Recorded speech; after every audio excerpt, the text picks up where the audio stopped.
Bem-vindo ao quadro Você Sabia? Sempre trazendo uma curiosidade da Bíblia Sagrada. E no episódio de hoje abordaremos o texto de João 10 versículos 1 a 5 que diz: na verdade vos digo que aquele que não entra pela porta no curral das ovelhas, mas sobe por outra parte, é ladrão e salteador. Aquele, porém, que entra pela porta é o pastor das ovelhas.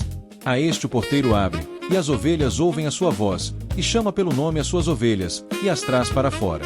E, quando tira para fora as suas ovelhas, vai adiante delas, e as ovelhas o seguem, porque conhecem a sua voz. Mas de modo nenhum seguirão o estranho, antes fugirão dele, porque não conhecem a voz dos estranhos. E responderemos: como as ovelhas reconhecem a voz do seu pastor?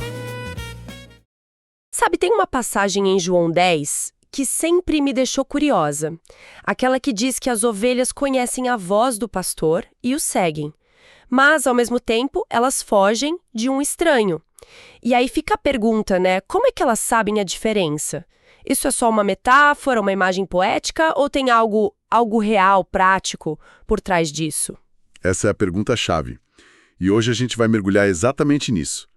Nossas fontes mostram os costumes de pastoreio lá no Antigo Oriente Médio, e olha, essa distinção de voz não tem nada de poético, não. Pelo contrário, é o resultado de uma relação diária, muito prática e incrivelmente forte. Certo, então vamos analisar isso. O primeiro ponto que as fontes trazem é que essa relação é extremamente pessoal. Não é só um pastor guiando um bando de animais anônimos. Exato, o vínculo é tão, mas tão profundo que as ovelhas se acostumam com tudo. A voz, o cheiro, toda a presença daquela pessoa. Uma das fontes descreve uma coisa impressionante.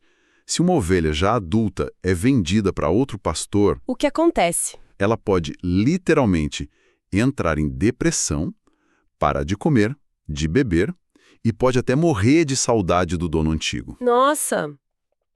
Então não é uma relação de posse, é quase familiar, isso muda tudo. É um vínculo de identidade total.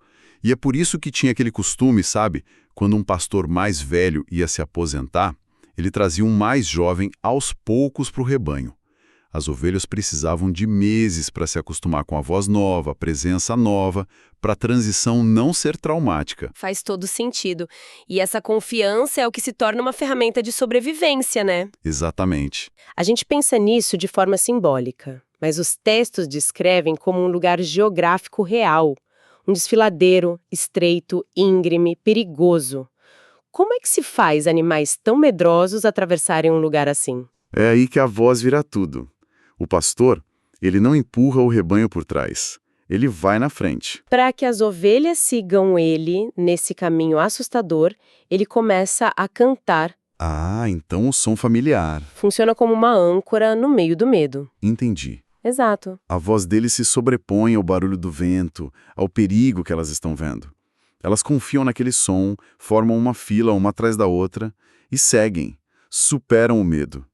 É a aplicação literal de elas conhecem a sua voz. Certo. Essa é a prova de fogo da confiança. Mas tem um cenário que parece ainda mais caótico, que as fontes descrevem. O que acontece quando dois rebanhos diferentes se encontram e se misturam no mesmo pasto? Como que resolve isso? Parece uma situação impossível, né? Centenas de ovelhas todas parecidas virando um rebanho gigante. Mas a solução é surpreendente. Um pastor se afasta para um lado do campo e começa a chamar ou a cantar. O outro vai para a direção oposta e faz a mesma coisa. Peraí, com centenas de animais misturados, como é que não vira uma confusão? Uma ovelha não erra o caminho no meio daquele caos todo? Nenhuma. É isso que é tão impressionante. Cada ovelha, no meio daquela multidão, reconhece na hora o som do seu pastor. Elas se desprendem do grupo e simplesmente seguem a voz que conhecem. Em minutos, os dois rebanhos se separam e se organizam. Perfeitamente. Sem uma única ovelha perdida. Fica muito claro, então, que essa conexão não tem nada de mágico, é uma confiança construída no dia a dia e uma dependência total, baseada numa presença constante e numa voz que, para a ovelha, significa segurança, significa cuidado, orientação. Exato. E entender essa realidade prática do pastoreio dá uma profundidade imensa para a metáfora bíblica. Não é sobre uma liderança abstrata. É sobre uma presença tão familiar, tão reconhecível, que tem o poder real de guiar, de acalmar e de reorganizar tudo no meio do caos. A voz vira um porto seguro. E pensando nesse reconhecimento que é tão instintivo, tão profundo, fica uma reflexão, né? Quais são as vozes do nosso mundo de hoje tão barulhento que a gente segue sem nem questionar? E o que nos faz reconhecer e nos afastar de uma voz estranha?